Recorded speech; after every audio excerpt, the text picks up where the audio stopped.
Eu cumprimento os irmãos com a paz do Senhor, amém?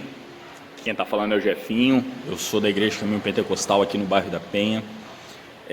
A pedido do pastor Benedito, hoje nós vamos estar iniciando aqui no nosso canal uma série de estudos bíblicos sobre os evangelhos. Nós vamos estar falando sobre os 4 primeiros livros do Novo Testamento. Hoje a gente vai começar falando um pouquinho sobre o livro de Mateus, tá bom? Então, antes de iniciar, obviamente, fazer uma oração, pedindo para que o Espírito Santo nos acompanhe, que o Espírito Santo nos auxilie, amém? Feche seus olhos onde você estiver e vamos estar fazendo uma oração. Senhor, meu Deus e meu Pai, aqui estamos, meu Deus, na Tua presença. Estamos aqui, meu Pai, para aprender um pouco mais sobre a Tua palavra. Eu venho lhe pedir, meu Senhor, em nome de Jesus Cristo, que o Teu Espírito Santo possa nos auxiliar nessa manhã, que possa tocar no meu coração, para que eu possa falar de uma forma correta, possa falar de uma forma fácil de entender. Que o Teu Espírito Santo também, meu Deus, possa ir de encontro a cada pessoa que está assistindo esse vídeo nessa manhã. Que todo mundo possa entender, possa compreender o que as Tuas Escrituras dizem e que nós possamos, no final dessa lição, aprender um pouco mais sobre o Senhor, sobre o Teu Evangelho, sobre o Evangelho do Teu Reino, em nome de Jesus Cristo. Meu Deus, guia-nos em nome de Jesus. Amém. Amém? Vamos lá, meus irmãos. Quando a gente fala sobre a Bíblia, a Bíblia é dividida em 2 partes, Antigo e Novo Testamento. Se a gente for falar um pouco sobre o Evangelho de Mateus, a gente vai ver que o Evangelho de Mateus, ele faz uma divisão, né? Antes de Mateus é o Antigo Testamento. No Antigo Testamento, o povo de Deus, ele passa todo o Antigo Testamento acreditando na promessa que Deus fez, na promessa de que Jesus Cristo iria vir ao mundo, na promessa de que o rei iria vir ao mundo buscar o teu reino. Então, durante todo o Antigo Testamento, o povo de Deus passa acreditando nessa promessa. Quando chega no Novo Testamento, quando a gente inicia o livro de Mateus, aí a gente tem um estalar de dedos. Se nós formos falar dos evangelhos em si, dos quatro primeiros livros da Bíblia, a gente vê que existem histórias muito parecidas. São histórias muito parecidas, mas contadas de forma diferente. Por quê? Mateus, Marcos, Lucas e João, eles relatam sobre Jesus, mas cada um com um ponto de vista diferente. Cada pessoa, por exemplo, se eu e mais uma pessoa formos descrever alguém, uma terceira pessoa, eu vou descrever essa terceira pessoa de uma forma. Eu vou falar características que eu vejo, qualidades, defeitos. Porém, a segunda pessoa que for descrever ela vai falar de uma forma completamente diferente. Por quê? Porque são pontos de vista diferentes. Talvez o que eu enxergo como qualidade, essa pessoa pode enxergar como um defeito. Entendeu? Então são pontos de vista diferentes. Da mesma forma acontece na Bíblia. Mateus, Marcos, Lucas e João, cada um, eles falam sobre Jesus, eles anunciam Jesus de uma forma diferente. Agora, não é à toa que Mateus é o primeiro livro do Novo Testamento. A gente podia pensar, poxa, mas se os 4 anunciam Jesus, por que começou justo por Mateus? Não foi à toa isso. Mateus, ele aborda, ele apresenta Jesus como um rei. Mateus, ele expõe Jesus aos leitores desse livro, aos leitores desse evangelho, ele expõe aos leitores Jesus como um rei. Nos próximos estudos, nós vamos falar sobre as formas de abordagem dos outros evangelhos, mas Mateus exclusivamente, ele expõe Jesus como um rei. Então, eu já ouvi, pelo menos, muitas pessoas falarem, Jefinho, eu gosto de ler a Bíblia, eu queria fazer um plano de leitura para iniciar, para começar a ler a Bíblia, porém eu não quero começar por Mateus. Aí quando eu pergunto por quê, as pessoas já falaram, porque eu acho Mateus um livro chato. Eu falei, mas por que Mateus é chato? A pessoa fala, porque Mateus começa falando sobre genealogia, e fulano gerou ciclano, e ciclano gerou beltrano, e vai indo de gerações e gerações, e as pessoas acham isso chato, mas isso não está na Bíblia à toa. Tudo que está escrito na palavra de Deus tem um propósito. Da mesma forma é que Mateus ele começa dessa forma. Do mesmo jeito que Mateus começa a falar sobre a genealogia de Jesus, não foi à toa. A genealogia ela serve para autenticar um rei, ela serve para passar a autenticidade desse rei, porque a genealogia, ela passa a linhagem real, né? Se nós formos olhar, por exemplo, um sistema onde não impera reis, quando quem está no governo morre, quem assume esse reino é feita uma nova eleição, ou a população escolhe, ou um vice assume, enfim. Agora, na monarquia é diferente.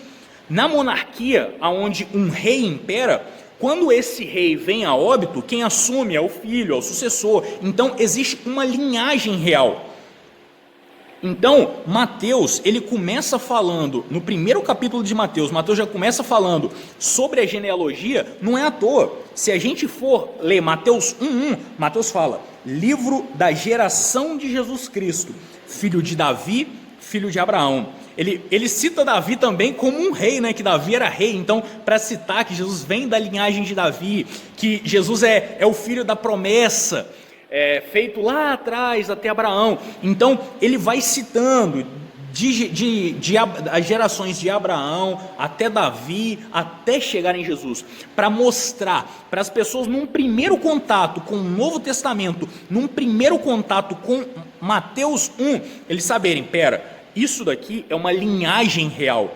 Isso daqui não é só fulano gerou ciclano, ciclano gerou beltrano, não, isso aqui é uma linguagem real. Mateus, ele está apresentando um rei, ele não está apresentando qualquer pessoa. E durante todo o livro de Mateus, essa é a abordagem de Jesus que Mateus vai trazer.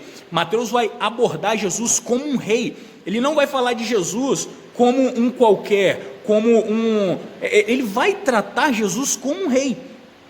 E é isso que a gente precisa entender para a gente começar a mergulhar um pouco mais no Evangelho de Mateus e começar a entender. Por exemplo, dos 4 evangelhos, apenas o livro de Mateus, ele conta a história dos magos do Oriente, os magos que ficaram sabendo do nascimento de Jesus. Apenas Mateus cita essa história. Interessante a gente pensar o seguinte, beleza, Mateus ele apresenta Jesus como um rei, ok. Os reis, eles tinham arautos. Os arautos, eles anunciavam as chegadas dos reis. Então, por exemplo, quando um rei ia ser pai, quando o filho desse rei, o príncipe, por exemplo, nascia, ou quando ia acontecer a troca, quando um novo rei assumia o comando, o arauto era aquele cara que ia lá, que tocava as buzinas, para todo mundo que ouvisse aquele som, saber, opa, um novo rei está chegando, um novo rei está governando. E na história de Jesus não foi diferente. Jesus, o arauto do surgimento de Jesus, digamos assim, foi João Batista. Se a gente começar a ler o capítulo 3 de Mateus, ele fala sobre João Batista. Então diz o seguinte, podem acompanhar na Bíblia de vocês, tá, gente? Mas se não quiserem, prestem atenção. O capítulo 3 de Mateus diz o seguinte, começa falando o seguinte: e naqueles dias apareceu João Batista pregando no deserto da Judéia e dizendo, arrependei-vos, porque é chegado o reino de Deus, porque este é o anunciado pelo profeta Isaías, lá atrás, que disse, voz do que clama no deserto, preparai o caminho do Senhor, endireitai as suas veredas. Então aqui, ele já está apresentando João Batista, e ele não apresenta João Batista também como um qualquer, ele apresenta o João Batista como um arauto, como aquela pessoa que vai apresentar ao povo o surgimento desse rei, o surgimento de Jesus, entendeu? Então, se a gente for vendo, nada é sem sentido, tudo faz um sentido. Durante todo o livro, ele vai tratar de Jesus como um rei, e um rei, obviamente, ele precisa de um reino, certo? Então, a gente também vê várias coisas sobre o reino de Jesus, sobre o reinado de Jesus. E tratando de um reino precisa ter regras, precisa ter leis. Tem uma frase que diz o seguinte: um reino no qual inexistem leis ou regras torna-se uma anarquia. Então um reino, ele precisa ter leis, ele precisa ter regras. Então se a gente pegar ali do capítulo 5 de Mateus e começar a olhar ali talvez do capítulo 5 até o capítulo 7, isso, do capítulo 5 até o capítulo 7, Mateus ele começa a contar as histórias de Jesus, dando orientações aos seus súditos, aos seus seguidores. Jesus começa a dar orientações acerca do reino de Deus. Ele fala, por exemplo, sobre o Sermão da Montanha. Ele começa a falar sobre o Sermão da Montanha, sobre os cumprimentos das leis. Então, Jesus ele fala um pouco sobre essa questão das leis do reino, as leis do reino dele, entendeu? Então, e Mateus ele faz questão de frisar essa ordem cronológica para que todo mundo que lesse entendesse tudo isso dessa forma. E aí, a gente aprende o seguinte, cara. Beleza, Mateus está apresentando Jesus como um rei. Esse rei, ele teve um arauto para falar sobre o reino, que foi João Batista. Esse rei, ele fala sobre as leis, sobre as regras do seu reino, mas como fazer para que nós, para que eu, para que você, pudéssemos ser cidadãos desse reino? Como que nós podemos fazer para que a gente faça parte desse reino? E Mateus ele fala disso. Se a gente for lá para o capítulo 16 de Mateus, Mateus 16, 24, Jesus ele está falando com os discípulos. Jesus ele andava ensinando, sempre por onde Jesus passava ele estava ensinando, né? Jesus ele dá aqui uma lição sensacional na época ele deu para os discípulos, mas que essa lição ela é mais viva do que eu e do que você nos dias atuais. Ele dá uma lição para nós do que nós precisamos fazer para sermos parte desse reino, entendeu? Aí Mateus 16, 24 diz o seguinte: então disse Jesus aos seus discípulos: se alguém quiser vir após mim, renuncie a si mesmo, renuncie-se a si mesmo, tome sua cruz e siga-me. Jesus ele dá três dicas para se alguém quiser vir. E repare o seguinte: nesse reino ninguém é obrigado a seguir. Jesus não fala, olha só, vocês precisam renunciar a si mesmo, tomar sobre si a sua cruz e me seguir, vocês precisam fazer isso. Jesus não fala assim. Olha como que começa a fala de Jesus: se alguém quiser vir após mim, entendeu? É uma condição, o se é uma condição. Se alguém quiser vir após mim, se você quiser cumprir essa condição e vir após mim, aí eu dou para você 3 dicas. Renuncie-se a si mesmo, tome sobre si a sua cruz e siga-me. Percebeu como que são as coisas? Ninguém é obrigado, não é por força e nem por violência. Ele tem um reino preparado, ele é o rei, e esse reino ele foi preparado para nós. Ele, Jesus Cristo, como um rei, ele teve que vir à terra e morrer por nós, exatamente para que nós tivéssemos o livre acesso a esse reinado, para que nós pudéssemos ser cidadãos desse reino. Vocês estão entendendo como é que as coisas não são tão complicadas de serem entendidas? E Jesus ele foi claro, cara, ninguém é obrigado a participar desse reino. Ninguém é obrigado, mas se alguém quiser me seguir, se alguém quiser ser seguidor de Jesus, se alguém quiser participar desse reino, beleza, renuncie-se a si mesmo. E Jesus ele já começa dando uma das dicas que talvez seja a mais difícil, né? Renunciar a si mesmo. As coisas no reino de Deus, a gente aprende que são um pouco diferentes da ótica humana. Né? Na ótica humana, a gente vê com destaque, por exemplo, as pessoas ser maiores, mas no reino de Deus é diferente. Você quer ser maior, se humilhe. Você quer ser o primeiro, seja o último. Então, é uma ótica um pouco diferente da nossa visão humana. Então, Jesus ele pede, a primeira coisa que Jesus pede para se a gente quiser ser seguidores do reino dele, é renunciar a nós mesmos. Sabe, é nos renunciar, é fazer a renúncia de nós mesmos. A renúncia, renunciar uma coisa que a gente sabe que é pecado, é muito fácil. Agora, renunciar a uma coisa que não é um pecado, mas que a gente sabe que se a gente fizer, ela vai nos afastar de Deus, é muito difícil, sabe? Quando a gente faz a renúncia de algo que não é errado fazer, mas a gente sabe que, eu sei, por exemplo, que se eu fizer tal coisa, essa tal coisa vai me afastar de Deus.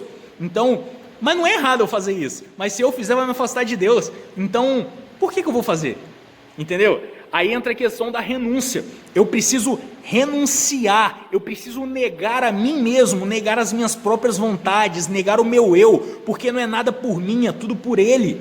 Eu preciso negar a mim mesmo, tomar sobre mim a minha cruz. Meus irmãos, os nossos problemas não são para A ou para B ser resolvidos, são para nós mesmos. Eu tenho responsabilidade sobre os meus problemas, você tem responsabilidade sobre os seus problemas. A gente não deve jogar a culpa do nosso problema, o peso da nossa cruz em outra pessoa. Essa pessoa ela também tem a cruz dela para carregar. E Jesus disse: carregue sobre si, tome sobre si a sua cruz e siga-me. Então, esse reinado, ele está aberto. Esse rei, a gente aprende que esse rei, ele veio, que esse rei, ele sofreu injúrias, foi acusado de forma injusta, morreu, mas só que quando todo mundo pensou que tinha acabado, quando todo mundo pensou que estava acabado, quando aquelas mulheres foram ao terceiro dia naquele túmulo para trocar os lenços, para ver o corpo, aquele anjo disse para ela: ei, por que vocês procuram entre os mortos quem vivo está? Ele não está vivo, ele ressuscitou. Então, o nosso rei Jesus, ele veio, sim, ele morreu, ele sofreu tudo por mim e por você, mas ele também ressuscitou, e ele deixou isso aqui, ó, ele deixou a palavra de Deus, para que nós tivéssemos um manual do que fazer, um manual de como nos comportar, um manual de como prosseguir, de como proceder com as coisas. Ele deixou tudo isso, e ele foi, mas ele prometeu: eu vou preparar-vos um lugar, e ele vai voltar, porque ele quer, esse rei ele faz questão que aonde ele estiver, nós estejamos também. Então, que nós saibamos, para a gente recapitular, porque o tempo é curto e a gente tem que acabar correndo. O livro de Mateus, ele aborda Jesus como um rei. Então, a partir de hoje, se você for ler o livro de Jesus, o livro de Mateus, perdão, leia com esse pensamento. Você não está lendo para conhecer um Jesus qualquer, você está lendo para conhecer e para saber a respeito de um Jesus que é rei dos reis, e que esse rei, o reinado dele está livre para que eu e para que você possamos fazer parte desse reinado. E esse rei, ele promete o que ele cumpre. Ele vai voltar para nos buscar, e nós vamos passar toda a eternidade nesse reinado celestial, lado a lado do nosso rei. Amém? Meus irmãos, foi bem rápido, a gente tem um tempo, então a gente tem que acabar correndo, fazer um resumão, um apanhado legal. Mas se você que está vendo esse vídeo ficou com algum tipo de dúvida, não fique com vergonha. Pergunta aqui no comentário desse vídeo, entre em contato com as redes sociais da igreja, nós temos o nosso Instagram, temos o nosso Facebook, temos o canal no YouTube. Entre em contato com o canal da igreja, pergunte, não fique com medo de perguntar a sua dúvida. Pessoas curiosas são sempre bem-vindas, porque pessoas curiosas é sinal que são pessoas que querem aprender, e Jesus, ele gosta de pessoas que querem aprender. Jesus, o nosso rei, ele gosta de súditos que querem aprender sobre Jesus, porque é só assim: conhecereis a verdade, e a verdade vos libertará. Então pergunte, se você tem dúvida, pergunte. Eu tenho certeza que algum pastor, alguém com prontidão, com muita felicidade, vai estar respondendo a sua dúvida e poder estar te auxiliando da forma que for possível. Amém? Dessa forma eu agradeço, a oportunidade foi me concedida, e peço a Deus que você tenha um domingo abençoado, um dia abençoado, firmado na presença do nosso Deus. Amém? Mais uma vez, muito obrigado, fiquem com Deus, a paz do Senhor.